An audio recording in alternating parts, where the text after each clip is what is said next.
3 juin 1944. Les enclos à bétail s'étendaient à perte de vue sous le soleil impitoyable du Texas, les clôtures de bois blanchies par des années d'intempéries, la poussière flottant dans l'air comme une fumée dorée.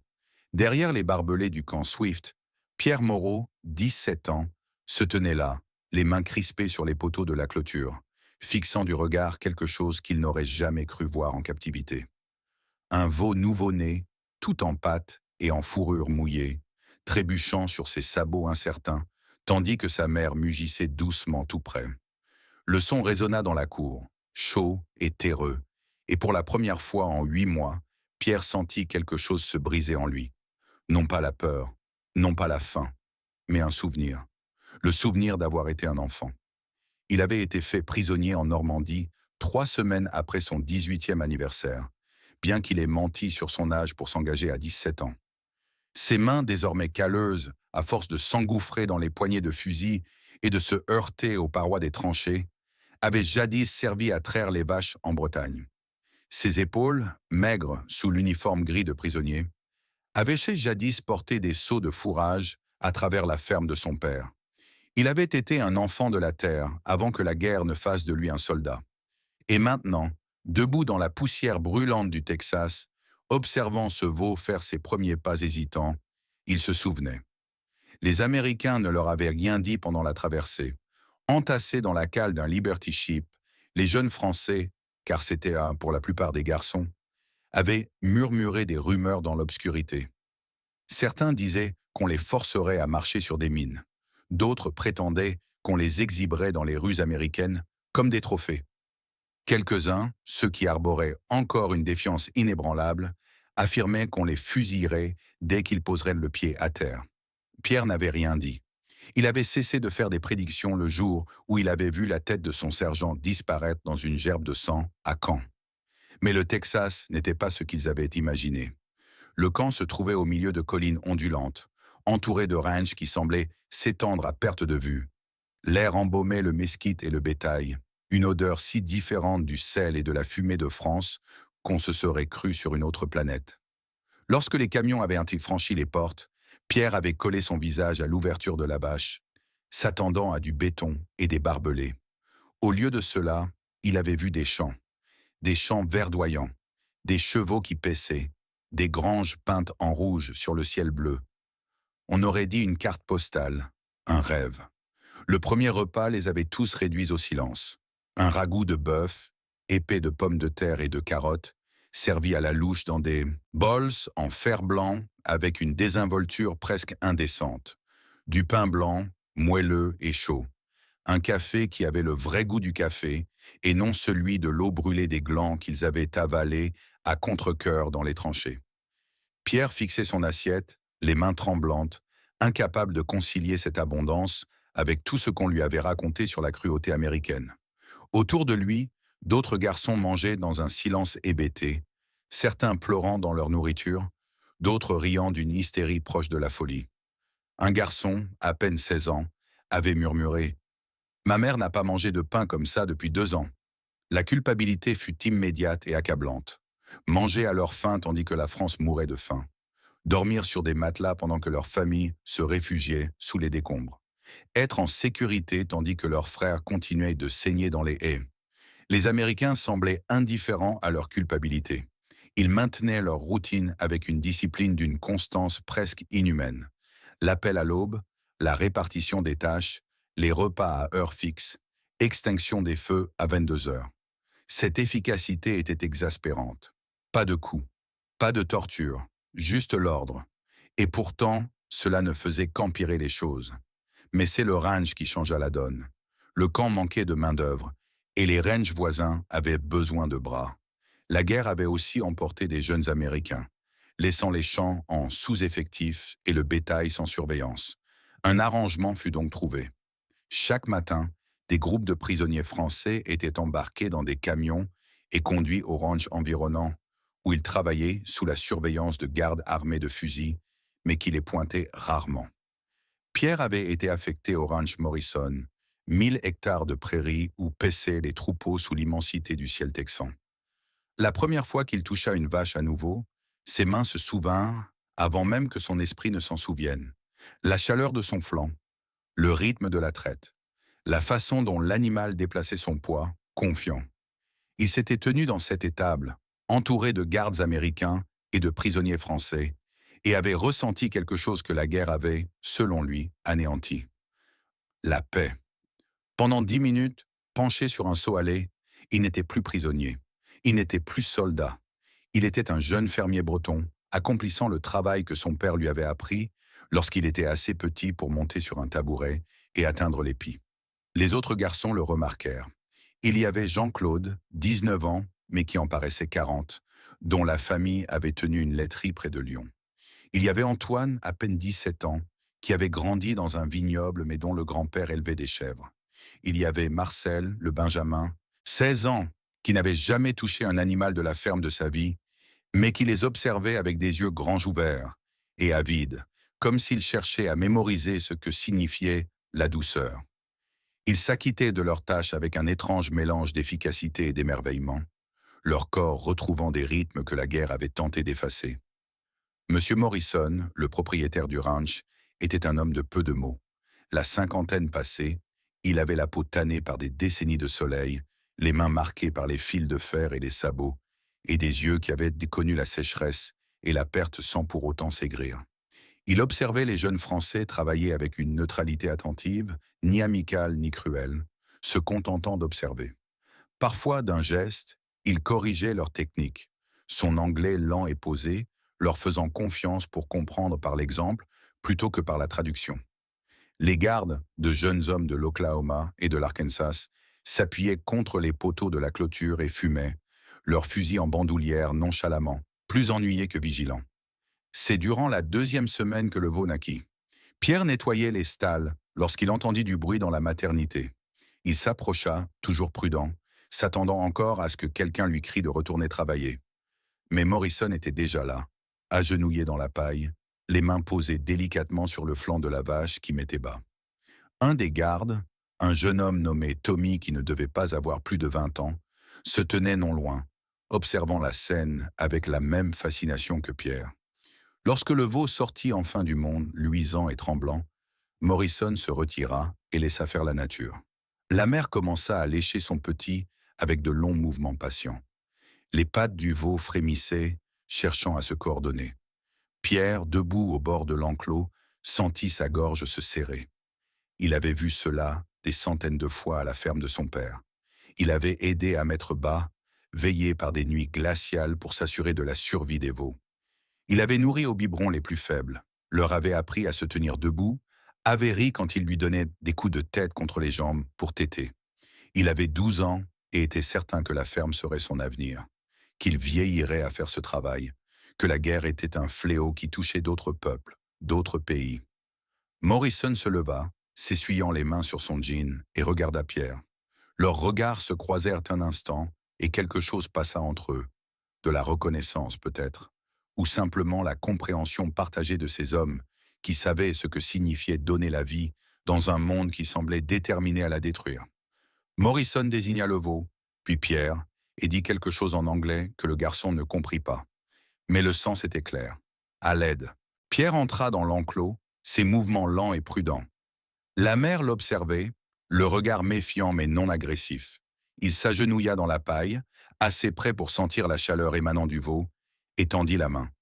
Sa main effleura la fourrure humide, et le veau sursauta, les pattes s'agitant. Pierre murmura quelque chose en français, doucement, comme son père le lui avait appris. Le veau s'immobilisa, ses yeux sombres roulant pour le chercher. Puis, dans un mouvement brusque qui sembla le surprendre lui-même, il tenta de se lever.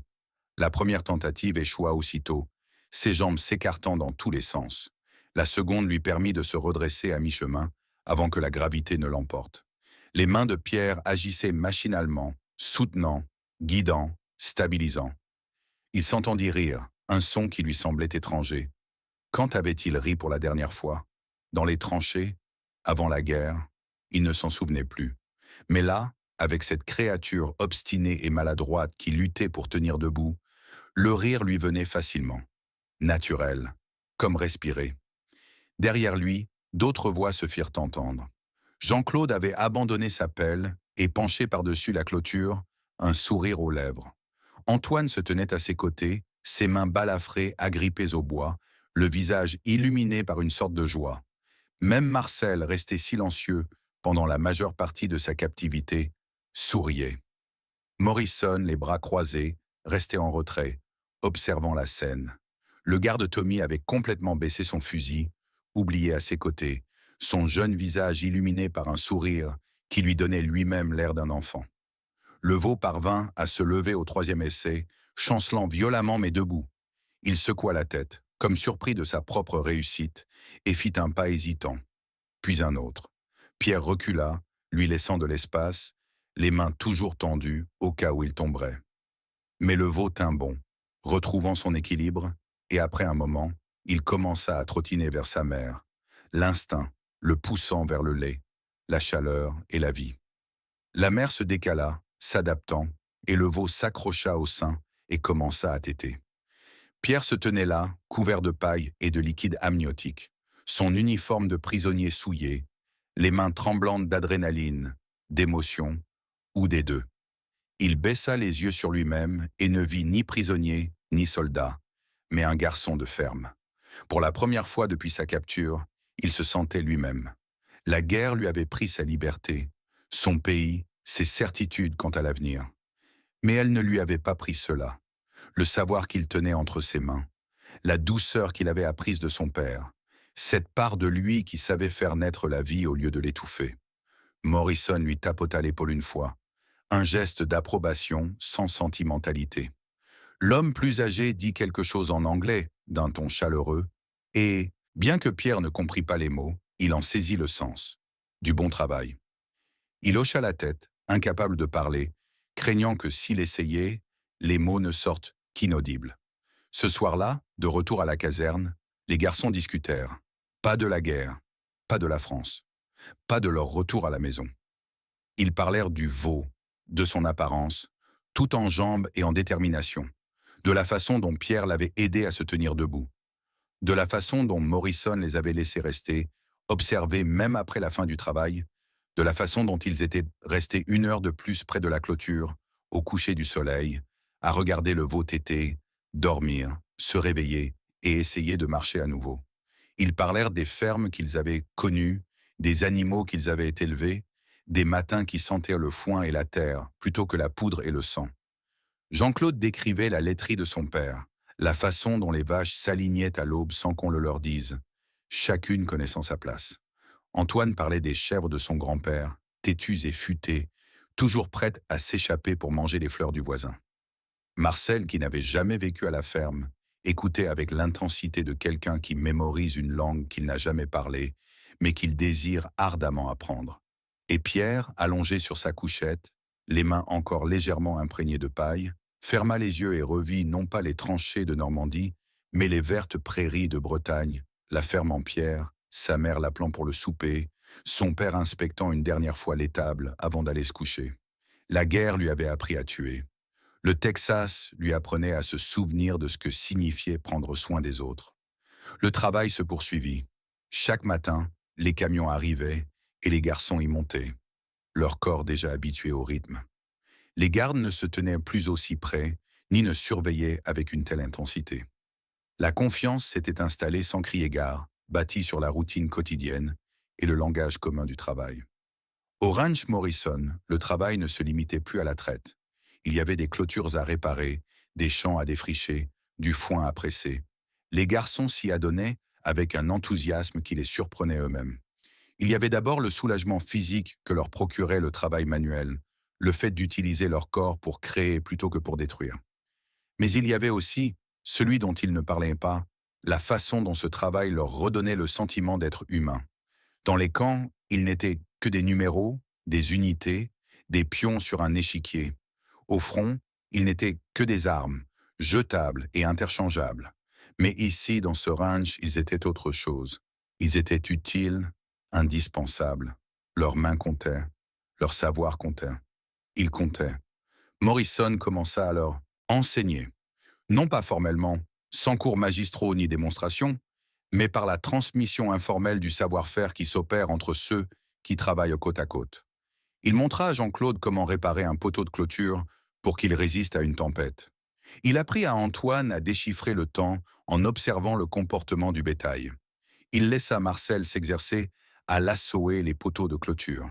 Ses jeunes mains, maladroites mais avides, apprenaient de leurs erreurs sans jugement. Et Pierre, qui en savait déjà plus qu'il ne le pensait, se retrouva à travailler aux côtés de l'homme plus âgé, leurs mouvements synchronisés, leur communication se limitant à des grognements, des gestes et parfois un sourire partagé. Le veau grandit. Ils le baptisèrent, bien qu'ils n'eussent pas le droit. Tommy, le gardien, avait ri en les entendant débattre du nom à toute vitesse en français, mais il ne les avait pas arrêtés. Ils optèrent finalement pour Liberté, l'ironie de la situation ne leur échappant pas. Un veau nommé Liberté, élevé par des prisonniers. Liberté se fortifiait de jour en jour, ses pattes se stabilisaient, sa curiosité s'éveillait. Il s'approchait de la clôture à l'arrivée des garçons, reniflant leurs mains à la recherche de friandises. Pierre le grattait derrière les oreilles, et le veau se laissait aller à cette caresse, les yeux mi-clos de contentement. « Il se souvient de toi », dit un jour Morrison, son anglais suffisamment lent pour que Pierre puisse le comprendre. Le garçon hocha la tête, une douce chaleur l'envahissant. Être reconnu, être reconnu. C'étaient des petites choses, mais elles paraissaient immenses. D'autres éleveurs entendirent parler des jeunes Français et de leur habileté avec les animaux. On leur demanda davantage de main-d'œuvre, et le camp commença à répartir les prisonniers dans tout le comté. Toutes les expériences ne furent pas bienveillantes. Certains éleveurs traitèrent les garçons avec une hostilité manifeste, les faisant travailler dur, les surveillant avec suspicion et les payant à contre-cœur, en silence. Mais d'autres, comme Morrison, semblaient voir au-delà de l'uniforme et percevoir l'individu qu'ils portaient. Ils leur offraient des pauses pour boire à l'ombre. Ils leur montraient comment faire les choses au lieu de simplement leur donner des ordres. Quelques-uns les invitèrent même à déjeuner au ranch, bien que les gardes déclinassent généralement leur invitation, maintenant ainsi la distance entre geôliers et captifs. Mais les frontières s'estompaient, que l'on s'en rende compte ou non. Les garçons commencèrent à plaisanter avec les gardiens dans un anglais approximatif. Ils apprirent le nom des chiens des éleveurs. Ils reconnaissaient le bruit de certains camions, savaient quel contremaître était patient et lequel était dur. Ils se forgèrent des opinions sur le café américain, trop léger, le pain, américain, trop mou, et les américaines, trop grandes, trop sûres d'elles, trop fascinantes. Ils étaient toujours prisonniers, mais la prison s'étendait, ses murs devenant plus psychologiques que physiques. Pierre écrivait à sa famille dès qu'il trouvait du papier. Il racontait à sa mère le Texas, le bétail, le veau qu'il avait aidé à mettre bas. Il ne lui parlait pas de l'abondance de nourriture, de l'étrange douceur de la captivité, ni de ces moments où il se réveillait et oubliait, l'espace d'un instant, qu'il était prisonnier. Comment expliquer que l'ennemi le nourrissait mieux que la France? Que les Américains se montraient plus patients que ses propres sergents? Qu'il apprenait à faire confiance à des hommes qui, en toute logique, auraient dû être ses bourreaux? Les contradictions étaient trop grandes pour être exprimées par écrit. Alors il écrivait sur le veau, sur la lumière du matin, sur les collines du Texas, sur les courbatures que le travail lui procurait, des courbatures saines plutôt que violentes. Les autres garçons écrivaient des lettres semblables, leurs mots soigneusement choisis, pesés, de peur de paraître ingrats face à leur souffrance, ou pire encore, reconnaissants de leur captivité. Ils n'écrivaient pas comment certains d'entre eux avaient cessé de vouloir rentrer chez eux, comment la pensée de retourner dans une France dévastée les emplissait plus d'effroi que de joie. Ils n'écrivaient pas comment ils avaient commencé à imaginer un avenir ici, dans cette terre étrange d'espace infini et d'abondance désinvolte. Ils n'écrivaient surtout pas la honte qui accompagnait ces pensées, la culpabilité de désirer autre chose que de retourner dans la patrie qui les avait envoyés à la guerre comme des enfants et qui attendait d'eux qu'ils reviennent comme des hommes. L'été s'installa en nous, la chaleur devint implacable, une chaleur qui scintillait sur le sol en vagues visibles, rendant même la respiration difficile. Les garçons apprirent à ralentir, à chercher l'ombre, à boire avant que la soif ne les assaille. Leur peau s'assombrit. Leurs corps, usés par le labeur, s'élevèrent et se fortifièrent. Lorsqu'ils apercevaient leurs reflets dans les abreuvoirs ou les rétroviseurs des camions, il leur arrivait de ne pas reconnaître les visages qui les observaient. Ils paraissaient en meilleure santé qu'en France, même avant la guerre. Cette constatation était troublante. Un après-midi, Morrison demanda à Pierre de l'aider à déplacer un troupeau de bétail vers un autre pâturage. Ils étaient seuls tous les deux, sans garde ni autres ouvriers. Pierre sentait le poids de la confiance qui pesait sur cette décision, la reconnaissance tacite qu'il ne s'enfuirait pas, qu'il n'avait nulle part où aller, ou peut-être que l'envie de fuir avait cessé. Ils montèrent à cheval, Morrison sur une jument baie, Pierre sur un hongre docile qui connaissait son travail, mieux que lui. Le soleil tapait fort tandis qu'ils menèrent le bétail le long d'un chemin de terre, la poussière s'élevant autour d'eux en nuages dorés. À un moment donné, Morrison s'arrêta près de Pierre et lui tendit une gourde. Le garçon but, l'eau était tiède mais propre, et la lui rendit. Morrison prit une longue gorgée, puis s'essuya la bouche et contempla ses terres. Il dit quelque chose en anglais, trop vite et avec un langage trop familier pour que Pierre puisse comprendre, mais il réessaya, plus simplement. « Tu es doué avec les animaux, comme si tu avais grandi avec eux. » Pierre hocha la tête. « Mon père, il a une ferme, en Bretagne. » Les sourcils de Morrison se sont légèrement levés. « Ça vous manque ?»« Oui. » Le mot sortit plus faiblement que Pierre ne l'aurait voulu. Il s'était interdit de penser à son foyer, avait gardé cette porte fermée, car l'ouvrir lui paraissait trop dangereux. Mais là, dans la chaleur et la poussière, avec cet homme qui posait des questions simples et attendait des réponses sincères, la vérité lui échappa. « Ça me manque énormément. » Morrison acquiesça comme si cela allait de soi. La guerre arrache les garçons à leur foyer. Pierre ne maîtrisait pas suffisamment l'anglais pour expliquer que la guerre lui avait pris bien plus que cela. Elle lui avait pris ses certitudes, son innocence, sa conviction que le monde avait un sens. Mais Morrison semblait comprendre malgré tout. Ils chevauchèrent en silence pendant un moment. Seuls les mugissements des vaches et le craquement des selles de cuir venaient troubler le silence. Arrivé au nouveau pâturage, une fois le bétail installé, Morrison surprit Pierre en sortant un paquet de sa sacoche. Il l'ouvrit et révéla des sandwichs bien garnis de viande et de fromage, dont il offrit un au garçon. Ils s'assirent sous un chêne vert, dont les branches s'étendaient largement au-dessus d'eux, et mangèrent ensemble. Pas de garde, pas de barbelés, juste deux hommes qui faisaient une pause, partageant un repas à l'ombre. Pierre sentit sa perception du monde se transformer. Cela n'aurait pas dû se produire. Le prisonnier et son ravisseur ne s'asseyaient pas ainsi côte à côte, égaux à l'ombre, se passant une gourde. Et pourtant, c'était là, indéniable, et pourtant si banal. « Mon fils est en Europe », dit soudain Morrison d'une voix douce. « Quelque part en France, je crois. On ne reçoit pas souvent de nouvelles. » Pierre cessa de mâcher. Il regarda l'homme plus âgé, le voyant différemment désormais. Un père, inquiet, dans l'attente de nouvelles qui n'arriveraient peut-être jamais, ou peut-être sous la forme d'un télégramme commençant par un profond regret. Quel âge avait le fils de Morrison? 20 ans? 25? Assez vieux pour avoir débarqué sur des plages, combattu à travers les haies, péri dans des champs semblables à ces pâturages texans. « J'espère qu'il est sain et sauf », dit Pierre avec précaution, les mots anglais sortant maladroitement de sa bouche. Morrison hocha la tête, la mâchoire serrée. « J'espère qu'ils sont tous sains et saufs, les tiens et les miens. » Ce simple fait fit naître en Pierre une profonde tristesse, la tienne comme la mienne. Comme si les garçons français et américains étaient identiques, comme si leur vie avait la même valeur, comme si la guerre qui les séparait était une absurdité qu'ils reconnaissaient tous deux sans pouvoir l'arrêter. Il aurait voulu dire quelque chose de profond, quelque chose qui saisirait l'importance de ce moment. Mais l'anglais lui manquait et son français lui semblait insuffisant. Alors il se contenta d'acquiescer et ils restèrent assis dans un silence partagé, deux hommes de camp opposés, unis par la peur de ce que la guerre faisait à leurs enfants. Sur le chemin du retour au ranch, le soleil commençait à décliner, teintant le ciel de nuances orangées et roses. Morrison montra à Pierre comment déceler correctement le cheval, comment le brosser, où ranger le harnachement. La leçon lui semblait un cadeau, comme si l'on lui enseignait des secrets destinés à quelqu'un qui resterait, et non à quelqu'un qui serait un jour renvoyé outre-mer.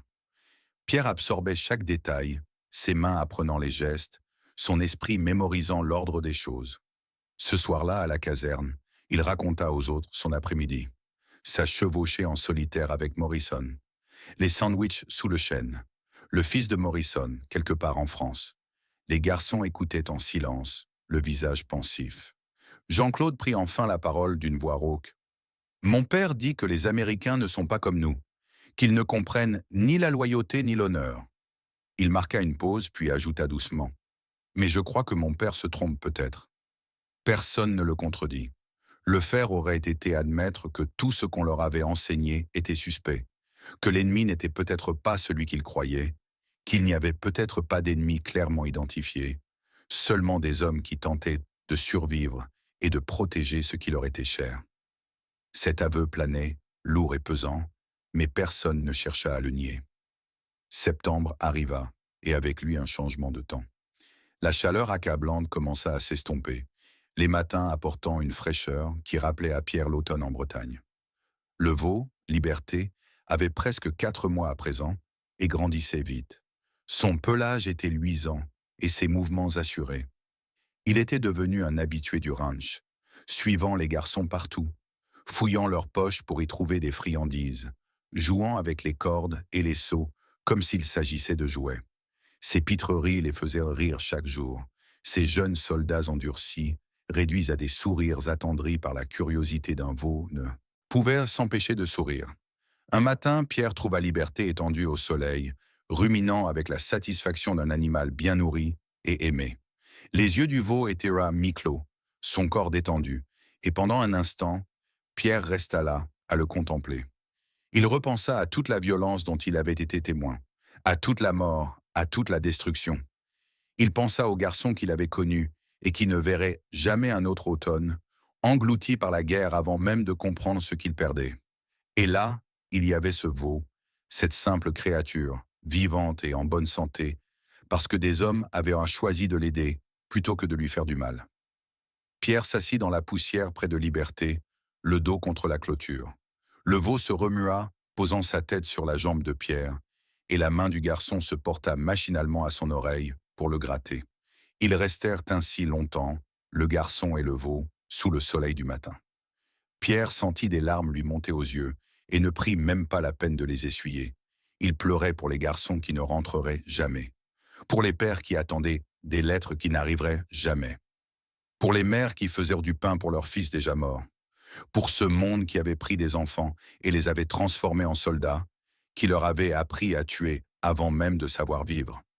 Mais il pleurait aussi pour cet instant, pour sa grâce inattendue, pour l'éleveur américain qu'il avait laissé aider à mettre bas un veau, qui avait partagé son repas et ses soucis, qu'il avait traité comme un être humain et non comme un prisonnier, pour les gardes qui avaient baissé leurs fusils et appris leur nom, pour le simple miracle de pouvoir à nouveau être doux, de nourrir au lieu de détruire, de se souvenir de ce que c'était que d'être un garçon qui aimait les animaux, le ciel immense et le travail honnête de ses mains. Liberté émit un son paisible, presque un ronronnement, et Pierre rit à travers ses larmes.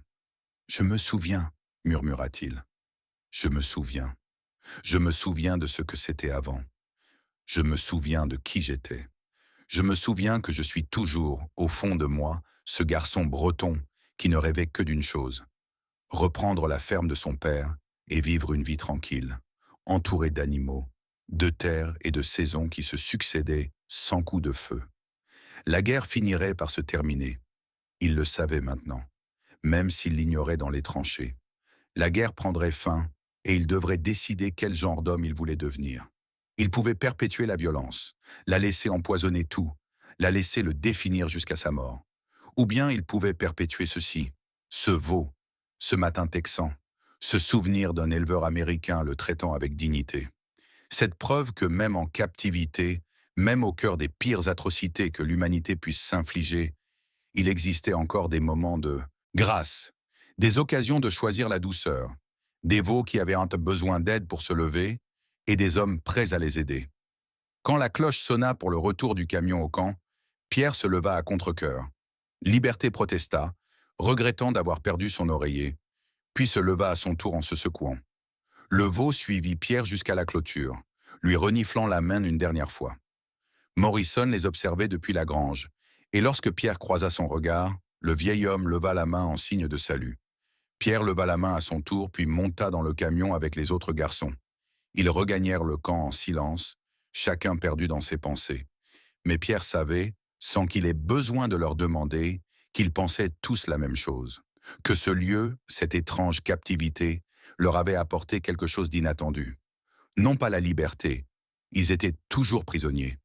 Non pas leur foyer, ils étaient encore à des milliers de kilomètres de la France. Mais autre chose, quelque chose de plus difficile à nommer. Un rappel peut-être, le rappel qu'ils étaient humains, qu'ils avaient été des enfants, et qu'une part d'eux, enfouie mais non morte, existait encore, que la guerre n'avait pas encore tout emporté. Ce soir-là, Pierre écrivit une autre lettre à sa famille. Cette fois, il dit la vérité à sa mère. Il lui parla de l'abondance, de la gentillesse et de la confusion qu'il ressentait à être bien traité par l'ennemi. Il lui parla de Morrison et de son fils. Il lui parla de liberté, de son aide aux veaux et de la façon dont cela lui rappelait leur ferme en Bretagne.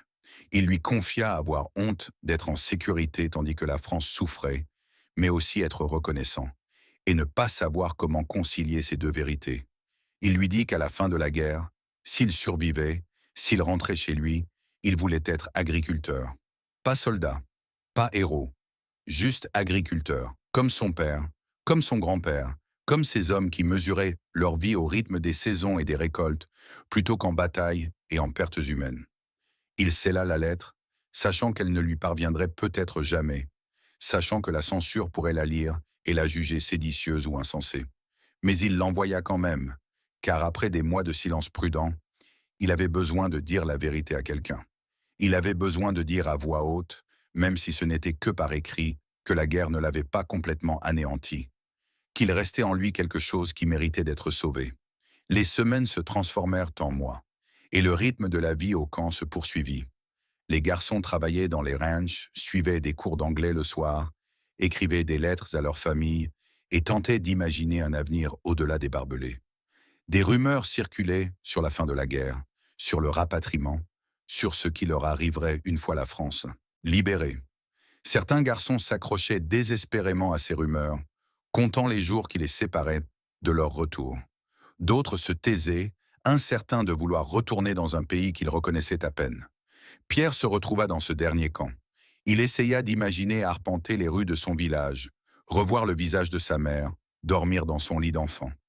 Mais ces images lui paraissaient lointaines, comme les souvenirs d'une autre vie. Le garçon qui avait quitté la Bretagne n'était plus le même à son retour. La guerre l'avait changé, certes, mais cette étrange captivité au Texas aussi.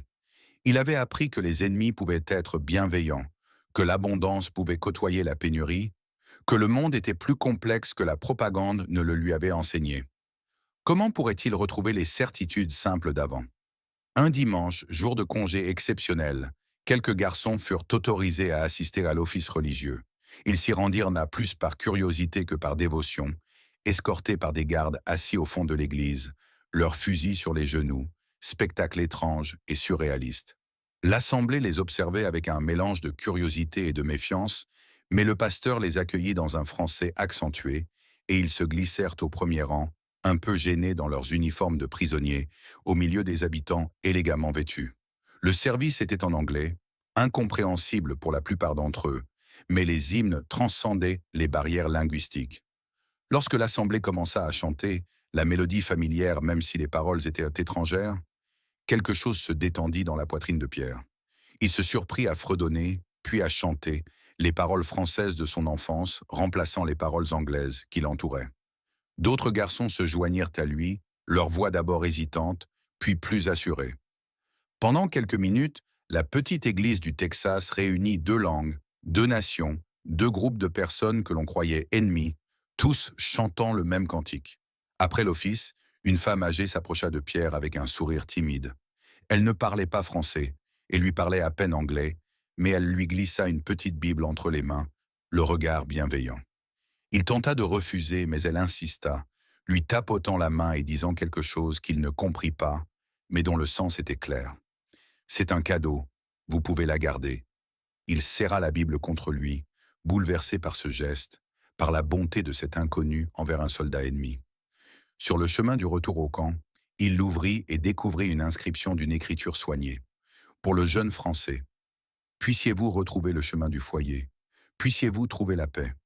Madame Eleanor Hartford, septembre 1944.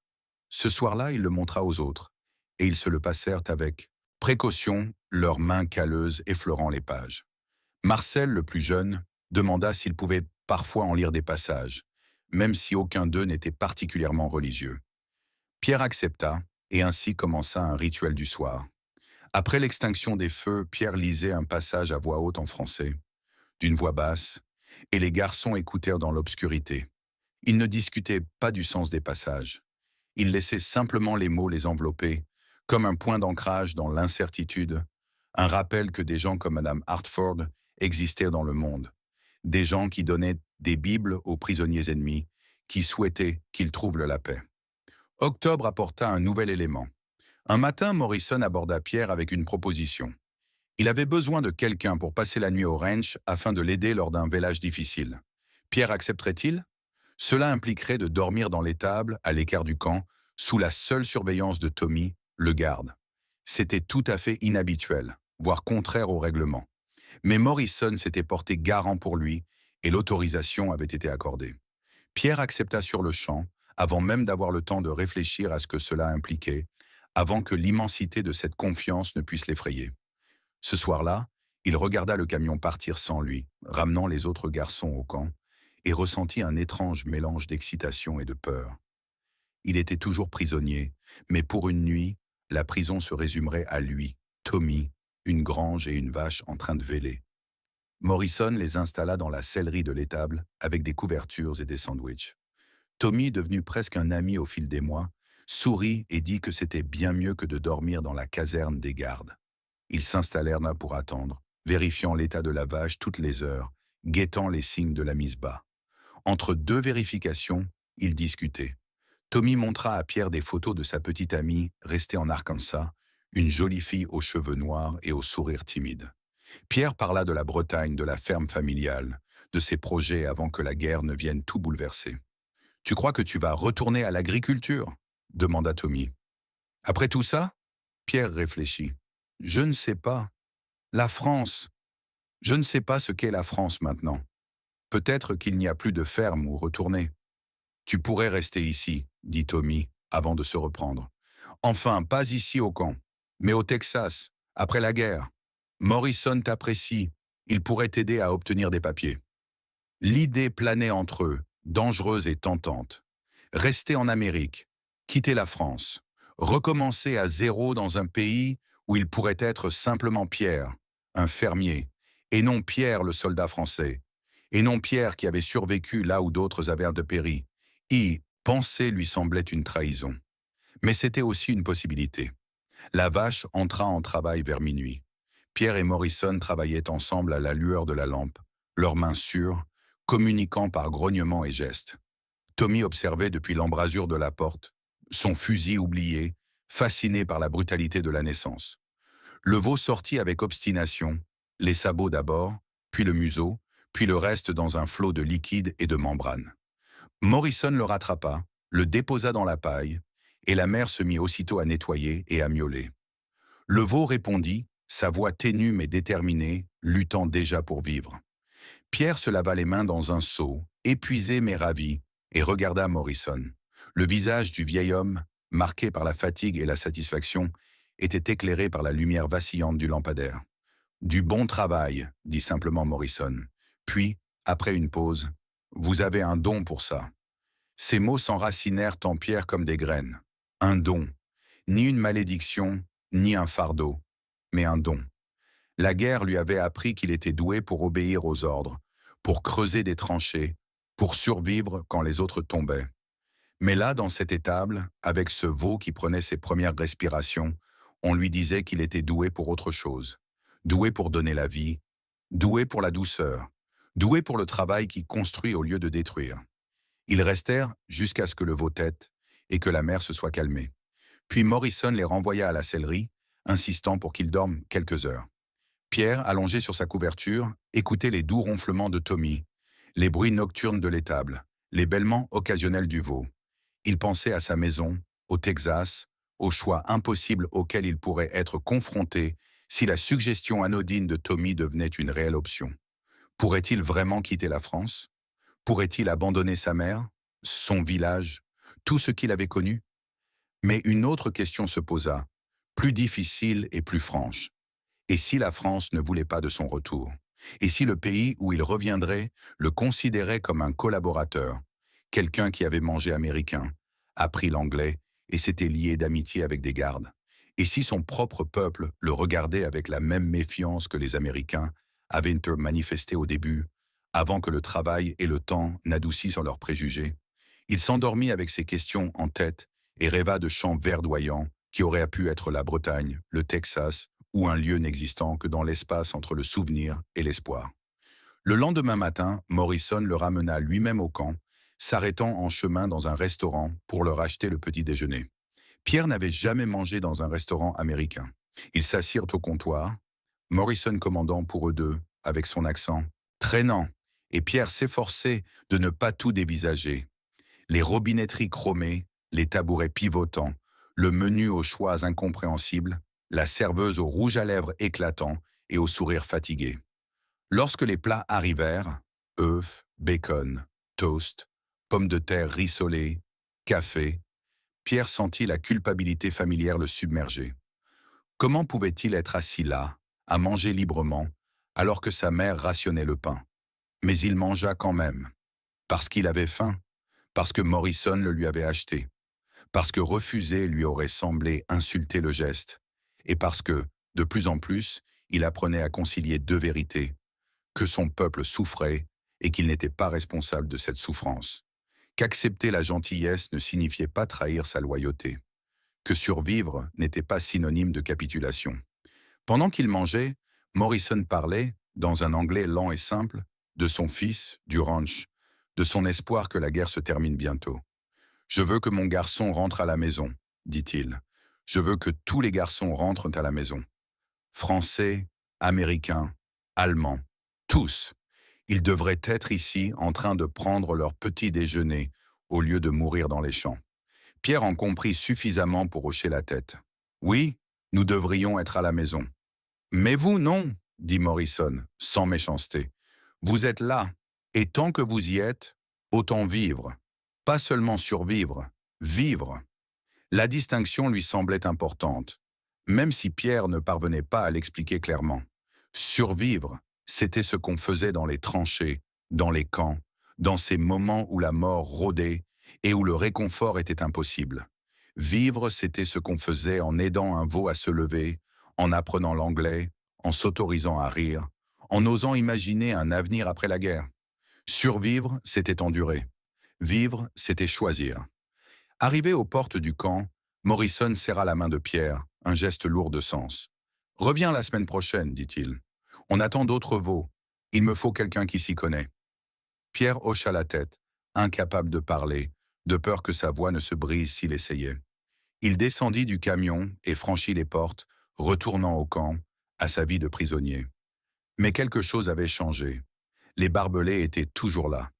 Les gardes l'observaient toujours. La routine rythmait toujours ses journées. Mais au fond, il vivait, il ne se contentait pas de survivre. Et cela changeait tout. Les autres garçons remarquèrent le changement chez lui. Il se tenait plus droit, souriait plus facilement.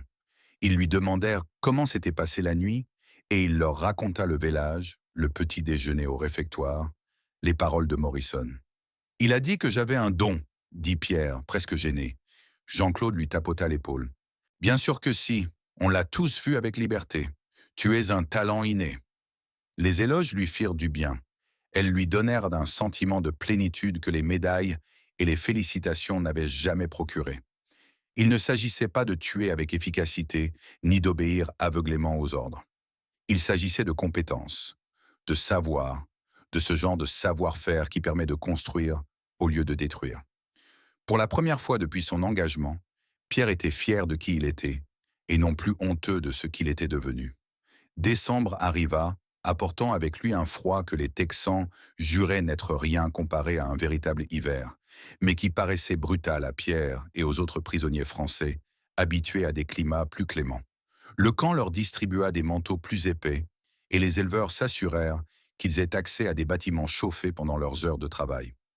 Pierre passait désormais le plus clair de son temps au ranch Morrison, son savoir-faire avec le bétail s'avérant indispensable lors des difficiles vélages d'hiver. Un soir, à l'approche de Noël, Morrison invita Pierre et Tommy à dîner dans la maison du ranch. C'était la première fois que Pierre entrait dans une maison américaine, et il fut frappé par la chaleur, la propreté et le sentiment de stabilité qui y régnait. L'épouse de Morrison, une femme discrète au regard bienveillant, leur servit un pot-au-feu, des pommes de terre et une tarte, traitant Pierre avec la même courtoisie qu'elle témoignait à Tommy. Il n'y avait ni porte verrouillée, ni garde armée de fusils. Juste un dîner, juste des gens partageant un repas. Après le dîner, Morrison montra des photos à Pierre. Son fils en uniforme, jeune et solennel. Sa fille, mariée et installée à Dallas. Son propre père, devant cette même maison de ranch, 60 ans plus tôt. Ce partage naturel d'histoire familiale lui donnait l'impression d'être invité à explorer quelque chose de plus profond que Pierre ne pouvait nommer. On lui confiait ses souvenirs, ses récits, ces fragments du cœur de Morrison. Au moment du départ, Madame Morrison glissa un paquet dans les mains de Pierre. « Pour Noël, dit-elle d'une voix hésitante mais sincère. Ouvre-le avec tes amis. » Ce soir-là, dans la caserne, les garçons se rassemblèrent autour de Pierre qui déballait le paquet. À l'intérieur, des biscuits, soigneusement emballés, encore chauds du four. De vrais biscuits au beurre, saupoudrés de sucre, de ceux qui fondent sur la langue et dont le goût rappelait tous les Noëls de son enfance. Il y en avait assez pour que chaque garçon de la caserne en ait deux, et ils les mangèrent lentement, savourant chaque bouchée, les yeux fermés, le visage illuminé par les souvenirs. « Ma grand-mère les a faites, » murmura Marcel, avant de mourir. « Ma mère aussi, » ajouta Jean-Claude, « chaque veille de Noël. » Ils mangèrent dans un silence respectueux ces biscuits qui avaient le goût de la maison, préparés par une Américaine qui ne les avait jamais rencontrés, qui ne leur devait rien, qui avait choisi la gentillesse sans autre raison que le fait que c'était Noël, qu'ils étaient loin de chez eux et que les garçons méritaient des biscuits à Noël, quel que soit l'uniforme qu'ils portaient. Pierre écrivit à Morrison et à sa femme, son anglais maladroit mais sincère. « Merci pour les biscuits. Merci pour le dîner. Merci de m'avoir traité comme une personne et non comme un prisonnier. Je m'en souviendrai toujours. » Il pensait chaque mot. En janvier 1945, les Alliés progressaient en Europe. La guerre prenait un tournant décisif, chacun le sentait, et ce tournant soulevait la question du sort des prisonniers. Le rapatriement était dans tous les esprits, mais les modalités restaient floues. Certains garçons étaient impatients de rentrer chez eux, de revoir leur famille, de retrouver la vie que la guerre avait bouleversée. D'autres, comme Pierre, éprouvaient des sentiments plus complexes. La maison, c'était sa mère, son village, les paysages familiers de son enfance. Mais c'était aussi retourner dans un pays vaincu, au milieu des ruines et des accusations, aux questions sur son rôle pendant la guerre et sur les raisons de sa bonne santé apparente, alors que d'autres mouraient de faim. Le Texas, c'était Morrison, liberté, le travail qu'il aimait, le sens qu'il avait trouvé à sa vie. C'était Tommy et les autres gardiens, devenus presque des amis. C'était la Bible de Madame Hartford, les biscuits de Madame Morrison et la dignité tranquille d'être bien traité, même par ceux qui avaient toutes les raisons de le haïr. Il en parla à Morrison par un matin froid, leur souffle formant de la buée dans l'air tandis qu'il travaillait. « Je ne sais pas ce que je trouverai en rentrant chez moi, » admit Pierre. « Je ne sais pas si je le reconnaîtrai, ni si le lieu me reconnaîtra. » Morrison resta silencieux un moment, puis dit « La guerre change tout, les lieux, les gens, les avenirs. On ne se baigne jamais deux fois dans le même fleuve, comme on dit.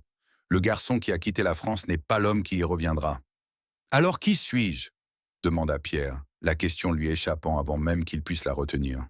Morrison le regarda de ses yeux burinés, témoin des sécheresses et des pertes, et de la patience nécessaire pour gérer un ranch. « Tu es qui tu choisis d'être ?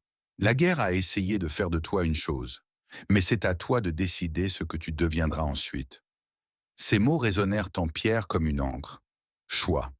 Après des années passées à se faire dicter sa conduite, ses actions et ses pensées, l'idée même de choix lui parut révolutionnaire.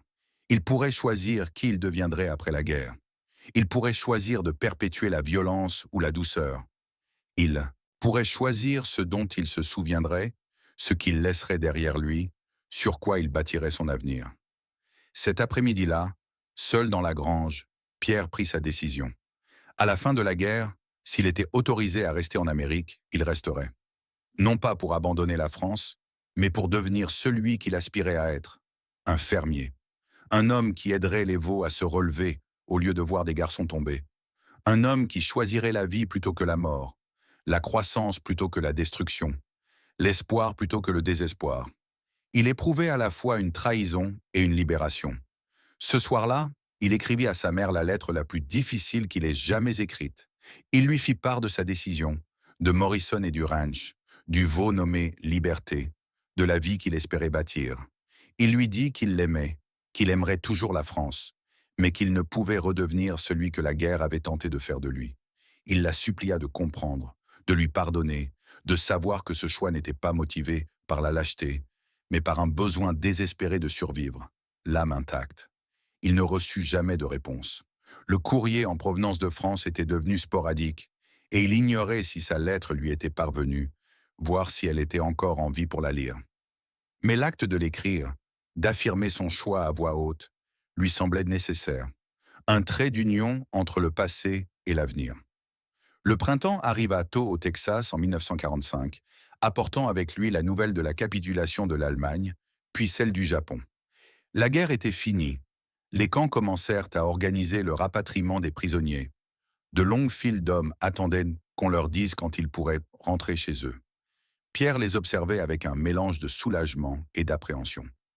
Il était heureux que les massacres soient terminés, mais il n'était pas prêt à partir. Morrison l'aida à se frayer un chemin dans les méandres de l'administration, se portant garant pour lui trouvant un avocat spécialisé en immigration, usant de son influence, une intervention dont Pierre ne comprenait pas toujours les enjeux, mais dont il était néanmoins reconnaissant. C'était un pari risqué. Permettre à un prisonnier ennemi de rester en Amérique, alors que des milliers de citoyens avaient péri en combattant pour son pays. Mais Morrison était déterminé. Sa femme était persuasive, et lentement, presque miraculeusement, les démarches administratives commencèrent à progresser. Tous les garçons français ne restèrent pas. La plupart rentrèrent chez eux, impatients de reconstruire, de retrouver leur famille, de recoller les morceaux de leur vie brisés par la guerre. Pierre fit ses adieux à Jean-Claude, à Antoine, à Marcel, les serrant dans ses bras, les larmes ruisselant sur ses joues. Ils avaient survécu ensemble, ces garçons devenus hommes dans les circonstances les plus étranges, et maintenant, ils se dispersaient vers des avenirs différents. « Viens nous rendre visite en France », dit Jean-Claude en saisissant les épaules de Pierre. « N'oublie pas d'où tu viens. »« Je ne le ferai pas, » promit Pierre. « Je n'oublierai jamais. » Mais il savait aussi qu'il ne reviendrait jamais. Pas pour rester.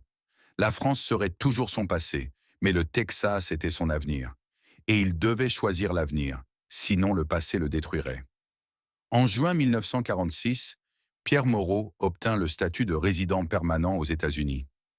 Debout dans un tribunal d'Austin, la main posée sur la Bible de Madame Hartford, il prêta serment en anglais, une langue qu'il avait répétée jusqu'à la perfectionner.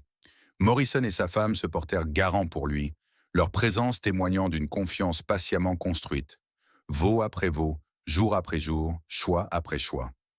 Lorsque le juge signa les papiers, Pierre sentit quelque chose se libérer en lui. Il était libre. Non seulement de la captivité, mais aussi de la guerre elle-même, de l'homme qu'elle avait tenté de faire de lui, de l'avenir qu'elle avait cherché à lui imposer. Il travailla au ranch Morrison pendant 3 ans encore, économisant, apprenant le métier, devenant le fils que Morrison avait espéré revoir, mais qui était mort en France, tué par l'artillerie allemande 6 semaines avant la fin de la guerre. Morrison ne l'a jamais dit ouvertement, mais Pierre ressentait le poids de cette substitution, le fait d'être devenu à la fois un remplaçant et un être à part entière. Il s'efforçait d'honorer l'homme dont la mort avait rendu sa présence possible, de travailler 2 fois plus, d'être 2 fois plus reconnaissant, de vivre la vie que ce jeune homme n'avait jamais pu connaître. En 1949, Pierre acheta son propre petit ranch à une 30aine de kilomètres de celui de Morrison. 20 acres, une petite maison, une grange à rénover et suffisamment de terre pour un petit troupeau. Il le baptisa Liberté Ranch et, dès le premier printemps, il aida à la mise bas d'une 12aine de veaux. Ses mains étaient aussi sûres que celles de son père, et son cœur empli de la douce satisfaction du travail bien fait. Il épousa une Américaine, une institutrice de la ville, qui adorait son accent, sa douceur et son don pour faire pousser la terre. Ils eurent 3 garçons, auxquels il enseigna l'agriculture comme son père le lui avait enseigné, avec patience et respect pour les animaux, en leur faisant comprendre que leur rôle était d'être des intendants, non des maîtres, pour favoriser l'épanouissement de la vie. Il n'oublia jamais les garçons qui ne revinrent pas. Chaque année, à l'anniversaire de sa capture, il allumait une bougie en leur mémoire. En mémoire des hommes morts dans les tranchées, en mémoire du fils de Morrison, en mémoire de tous les avenirs brisés par la guerre. Il se souvenait d'eux non avec amertume, mais avec tristesse, conscient que leur sacrifice lui avait assuré la survie et qu'il leur devait de bien vivre, de choisir la bonté, de construire plutôt que de détruire.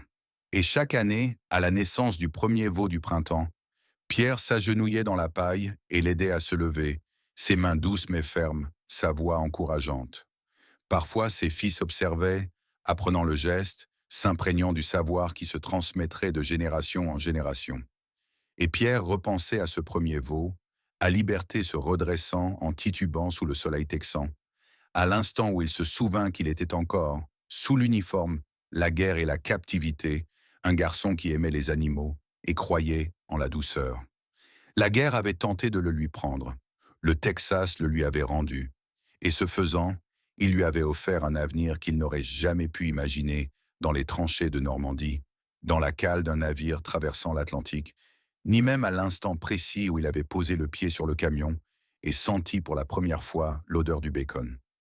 Il avait été un prisonnier qui avait appris la liberté, un soldat qui avait appris la douceur, un garçon qui était devenu un homme, non par la violence, mais par le simple acte révolutionnaire d'aider un être petit et sans défense à trouver son équilibre. Et chaque fois qu'un veau se dressait sur ses pattes incertaines, le regardait avec des yeux confiants et faisait ses premiers pas hésitants vers la vie, Pierre Moreau se souvenait de qui il avait été, se souvenait de ce que la guerre avait tenté de faire de lui, se souvenait du choix qu'il avait fait de devenir autre chose. Il se souvenait, et en se souvenant, il vivait.